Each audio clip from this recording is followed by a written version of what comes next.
Décidément, il y a quand même pas mal de polémiques autour de Spider-Man et de son arrivée sur PS5. Alors les histoires de définition, 4K, etc. Des histoires de on comprend pas, mais alors attends, la remasterisation, il faut la payer? Non, faut pas la payer, mais si je passe de ma version PS4, je peux pas prendre mes sauvegardes.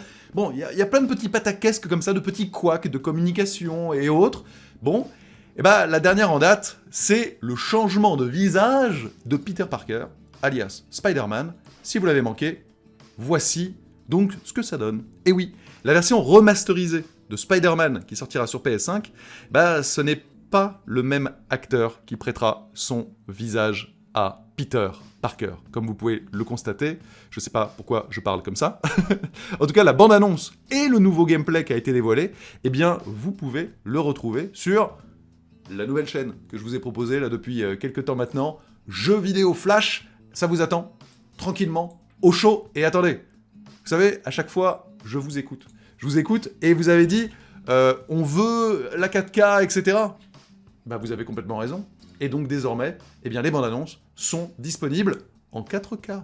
Oui, regardez. Elles vous attendent donc, ici même, hein, Jeux vidéo Flash. Vous êtes près de 30 000 d'ores et déjà à vous être abonnés. Et en l'occurrence, regardez, le gameplay est ici, et le trailer est ici en 4K. Voilà. Donc n'hésitez pas à aller le zioter. Cela dit, on se reconnecte avec cette news, parce que c'est assez intéressant. Regardez l'évolution des visages.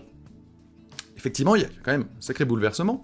Alors en fait, Insomniac Games a annoncé avoir choisi Ben Jordan pour donner son nouveau visage à Peter Parker. Moi, honnêtement, je trouve que c'est plus réussi. Bon, déjà, on sent que les ombres sont plus subtiles, que la carnation est meilleure, etc.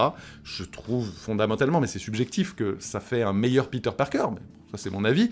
Peut-être que certains diront qu'il fait un petit peu trop jeune. En tout cas, voilà le communiqué officiel. Nous avons adoré travailler avec John Bunyak sur le jeu original. Cependant, pour obtenir un meilleur résultat entre la capture faciale de Peter Parker et Spider-Man et la voix de Yuri Lowenthal, nous avons choisi Ben Jordan pour être le visage de Peter Parker sur PS5. Il a l'air incroyable dans le jeu, et les performances émouvantes de Yuri trouvent ainsi un second souffle. Voilà.